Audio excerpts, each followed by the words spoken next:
నమస్తే, నేను మీ శౌర్య. ఈ రోజు మనతో పాటు సీనియర్ జర్నలిస్ట్ డాక్టర్ దుర్గవడ్లమణి గారు ఉన్నారు. వారితో మాట్లాడు. నమస్తే మేడం. నమస్తే అండి. ప్రశ్నారావణ్ అంటే మీరు ఒప్పుకోవట్లేదు.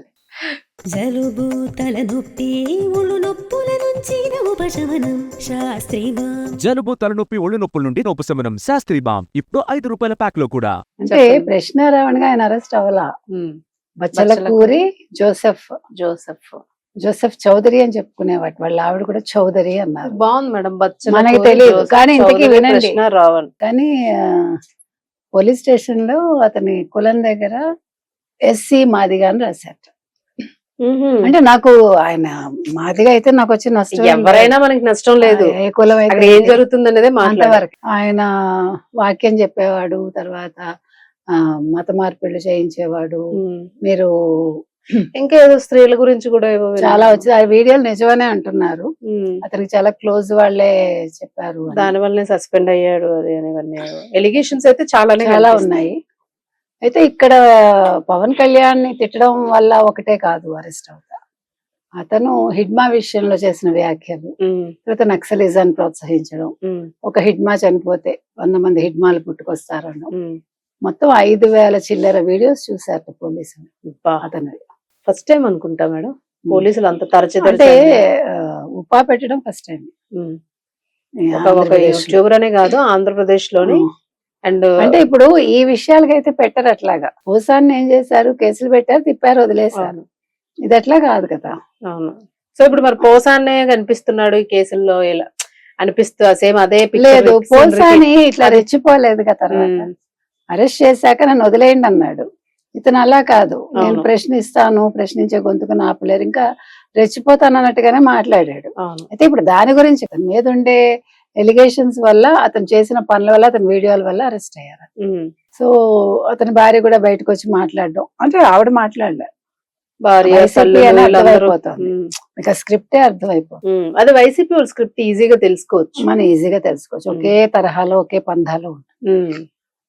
అయితే ఇక్కడ అతను ఇప్పుడు బయటికి రావడం అనేది చాలా కష్టం. అసలు వాళ్ళు ఏ కేసు లేకుండా, అసలు ఏది ఫైల్ చేయకుండా 6 నెలలు అలా ఉంచొచ్చు. ఉపా అంత కఠినమైంది.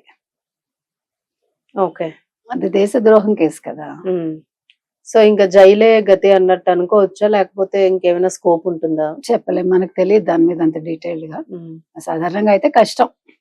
సో ఇదంతా చేసింది ఒక పార్టీకే ఆపాదిస్తూ ఉన్నారు. సో అది ఎంతవరకు వాస్తవం?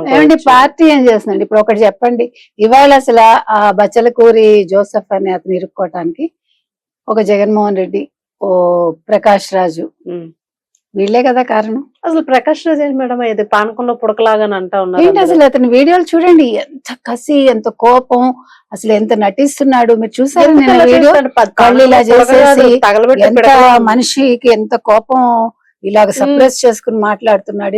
ఎందుకు ఆయనకి అంత ఏంట ప్రాబ్లం? తర్వాత అంతకు ముందు అంటే గౌరీ లంకేష్ కి, ప్రకాష్ రాజ్ కి ఇతనికి ఉండే ఇదేంటి అని కొంతమంది ప్రశ్నిస్తున్నారు. మనకు తెలియదు అది. సో మొత్తం మీద ప్రకాష్ రాజ్ తోటి ఉండడం వల్ల కూడా ఇతను నష్టం జరిగిందా? ఇప్పుడు భావజాలం ఉండడం ఉందా అనేది క్వశ్చన్. ఇప్పుడు లింక్ ఆడియోలు అవి నిజమేనా? నిజమే, అవి అతనే ఒప్పుకున్నాడుగా. పైగా మీరు ఆ ముక్క ఈ ముక్క కలిపి మాకు చేశారు అని, కానీ అతను మాట్లాడడం నిజమే, ఒప్పుకున్నాడుగా. డైరెక్షన్స్ అయితే ఉన్నాయి. డైరెక్షన్ లోనే అనవసరంగా ఇప్పుడు ఇరుక్కున్నాడు. జగన్ హస్తం లేదన్న, అంటే వైసీపీ హస్తం లేదన్న. వైసీపీ మీకు మొన్న నేను సపోర్ట్ చేస్తున్నాను అన్నాకే కదా జడశ్రేవణ్ తిట్టాక జగన్ బయటకు వచ్చి ఒక ట్వీట్ చేశాడు కదా. ట్వీట్ లో ప్రశ్నించగానే ఈయన మీద ఉపా చట్టం వచ్చింది. జగన్మోహన్ రెడ్డి వెనకాల ఉంటే వెంటనే ఏదో ఒకటి అవుతుంది వాళ్ళకి. కొత్త చట్టాలు ఎవరికి పెట్టలేని చట్టాలు ఏమున్నాయో అవన్నీ వచ్చేస్తాయి. ఇప్పుడు అది అనవసరంగా ఇతను ఇరుక్కున్నాడా జోసెఫ్ అని. అయితే మేడం, ఇప్పుడు అందరూ జనరల్ గా అనుకుంటున్నది ఏంటంటే, అందరూ అంటే పబ్లిక్ కొంచెం దానికి ఆర్జ్యం పోస్తున్నది ఏంటంటే, ప్రశ్నిస్తే తొక్కేస్తారా, ఇలాగా డైరెక్ట్ గా దేశద్రోహం కేసు కింద ఉపాలే పెట్టేస్తారా? నేను ఒకటి అంటే ఎట్లా ఎలా? అసలు మనకి సంబంధం లేదు. ఇప్పుడు ఈ ప్రశ్నలు పవన్ కళ్యాణ్ ప్రశ్నలకు సంబంధం లేదు. ఇది ఒకటి. 2, ప్రశ్నించిన వాళ్ళందరినీ అరెస్ట్ చేశారు. ఇంతవరకు ఎవరి మీద పెట్టలేదు. ఇతను హిందూ దేవుళ్ళ మీద ఎందుకు వస్తాడు, హిందూ దేవతల మీద ఎందుకు వస్తాడు? నాకు అర్థం కాని విషయం ఏంటంటే, అసలు రామాయణం ఎందుకు తీస్తారు, సీతను ఎందుకు తీస్తారు, వాడితో సంబంధం రాముడిని ఎందుకు తీస్తారు? దాని మీద చెప్పమానండి సమాధానం. మాట్లాడచ్చుగా. అవును, జీసస్ కి సంబంధించి క్రిస్టియానిటీలో ఉండే లోపాలు ఏంటి? ఇప్పుడు ఆ సభ కూడా అదే కదా, దళిత క్రైస్తవ సభ ఏదో మీరు something దళిత ఉన్నది. క్రైస్తవులు ఉన్నారా? ఇప్పుడు సుప్రీంకోర్టు చెప్పాక ఉమ్, దళిత క్రైస్తవులు అనే పదం ఉందా? ఆనంద్కి ఏమైంది? ఫస్ట్ ఆనంద్కి అవును. అది రద్దయిపోయింది కదా. అది దళిత క్రైస్తవుడు కాబట్టి అతనికి మొత్తానికి అది రద్దయిపోయింది. మరి ఇప్పుడు మీరు దళిత క్రైస్తవులను ఎలా పెడతారు? హిందువులు అయితే దళిత హిందువులే ఉంటారు, దళిత క్రైస్తవులు లేరు. ఉమ్, ఇప్పుడు వీళ్ళ వల్ల హిందువులకు నష్టం జరిగింది, దళిత హిందువులకి. ఉమ్, ఇప్పుడు వాళ్ళు అడుగుతున్నది అది.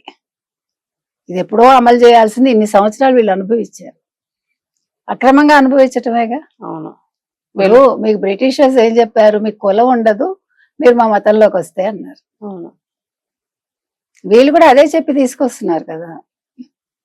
ఉమ్, కాబట్టి ఇవాళ సమాధానం ఇవ్వాల్సింది ప్రకాష్ రాజ్. ఇప్పుడు ప్రకాష్ రాజ్ ఏం చేస్తాడు? ఇతనికి జోసెఫ్ కే రకంగా న్యాయం చేస్తాడు. మరి ఇప్పుడు జగన్మోహన్ రెడ్డి ఏం చేస్తాడు? ఇవాళ ఎవరైనా స్పందించారండి వైసీపీ నుంచి నిన్న? ఇవాళ ఇక్కడ ఏం స్పందన ఏమి రావట్లేదు. మరి రావాలిగా. ఇప్పుడు ఇవాళ రౌండ్ టేబుల్ సమావేశం ఏం జరగలేదు? ఆల్రెడీ రౌండ్ అయింది కదా ఉపాతనే. కాదండి, నేను అనేది ఇప్పుడు పెట్టాలి కదా. మేధావులు, సీనియర్ జర్నలిస్టులు, బయట రావాలి. మహిళా మనులు చాలా మంది ఉన్నారు కదా. మరి ఇప్పుడు నాగేశ్వర్ గారు ఏమంటున్నారు? ఆల్రెడీ ప్రొఫెసర్ నాగేశ్వర్ కూడా ఒక కారణం. ఆహా. ఇప్పుడు అసలు మొదలైందే అక్కడ, ఇక్కడ ఎండ్ అయింది. ఇప్పుడు వాళ్ళందరూ ఏం మాట్లాడటం లేదా? ఇవాళ నేను చూడలేదు. అప్డేట్స్ అయితే నాకేం కనిపించలేదు. మీకన్నా కనిపించాయని? నాకు కూడా ఏం కనిపించలేదు. మరి వైసీపీ వాళ్ళు ఏం సానుభూతి చూపించలేదా? వాళ్ళ ఇంటికి వెళ్ళి ఏమి ఆవిడకి భరోసా ఇవ్వలేదా? వాళ్ళు చూపించడానికి రేపు ఇడుపులపాయలోని కార్యక్రమం ఉంది కదా, అందులో బిజీగా ఉన్నాడు. ఉండనివ్వండి, దేనిదారు దాందే కదా. ఇది చాలా ముఖ్యం కదా, ఇది కూడా. అవును. అదేంటండి, నా ఎస్సీలు, నా ఎస్టీలు, నా బీసీలు, నా మైనార్టీలు అంటాడు కదా. రావాలి. హెలికాప్టర్ వేసుకుని వెళ్ళిపోవచ్చు కదా. అంతే. గంజాయి బ్యాచ్లు, తర్వాత కూనీలు చేసిన వాళ్ళు, మర్డర్లు చేసిన వాళ్ళు, రౌడీ షీటర్లు, అలాంటి వాళ్ళకి వెళ్ళి పరామర్శిస్తారు. వస్తుంది మేడం, సింహం సింగిల్ గా వస్తుంది, ఏదోటైతే చేస్తుంది, కాపాడుతుంది. ఎవరిని కాపాడుతుంది? సినిమా ఇలా అనుకుంటున్నారు అందరూ, ఇలాగ ఇమాజినేషన్ చేసుకుంటున్నారు. మంచిది.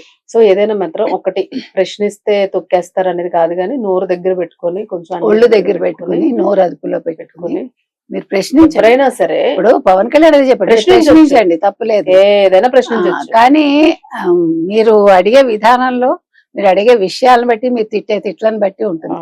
నాకు నోరు ఉంది కదా అని నా కొడకల్లారా అని ఎప్పుడన్నాడు? 3 ఏళ్ళు ఆయన ఎంత వేధించుకుని తింటే ఆయన ఎవరికి చెప్పాడు? మీ అందరికి చెప్పలేదే. అయినా నేను మొన్న ఇప్పుడు బయట చూసాం కదా మేడం, దువ్వాడిది కూడా ఎంత దారుణంగా మాట్లాడాడంటే అసలు బాబోయ్, అసలు చాలా వరస్ట్. చెప్పు చూపిస్తూ కంప్లీట్ పక్కా లకారాలు అసలు. మరి దారుణం అసలు. మరి అదేదో ఒక సినిమా ఛాలెంజ్ లాగా, నేను వస్తాను రా, ఏంటి మేడం అసలు పాలిటిక్స్ అయినా ఆ రౌడీజం అంటే మీకు ఇప్పుడు అర్థమైందా వైసీపీ పాలిటిక్స్ ఎలా ఉంటాయో? జగన్మోహన్ రెడ్డి ఎట్లా నేర్పించాడు ఇప్పుడు అర్థమైందా? ప్రజలు అలా ఉంటే ప్రజలు ఊరుకోరు, వాళ్ళు ఎదురు తిరుగుతారు కంపల్సరీ. అలా ఉంటే డెఫినెట్ గా. మరి ఇలాంటప్పుడు అరెస్ట్ చేయక ఏం చేస్తారు? అది అందుకని ఎవరైనా సరే ప్రశ్నించండి, కానీ దూషించకండి, బూతులు మాట్లాడకండి, ఒళ్ళు దగ్గర పెట్టుకోండి. హిందూ పురాణాలు, హిందూ దేవతలు, దేవుళ్ళు దేశద్రోహులుగా మారకూడదు. దేశద్రోహులు అవ్వకండి. మారితే ఇంక ఉపాలు ఉన్నాయి. మరి నెక్స్ట్ ప్రకాష్ రాజ్ కూడా అరెస్ట్ అని అంటున్నారు, తెలియదు, చూడాలి. Thank you madam.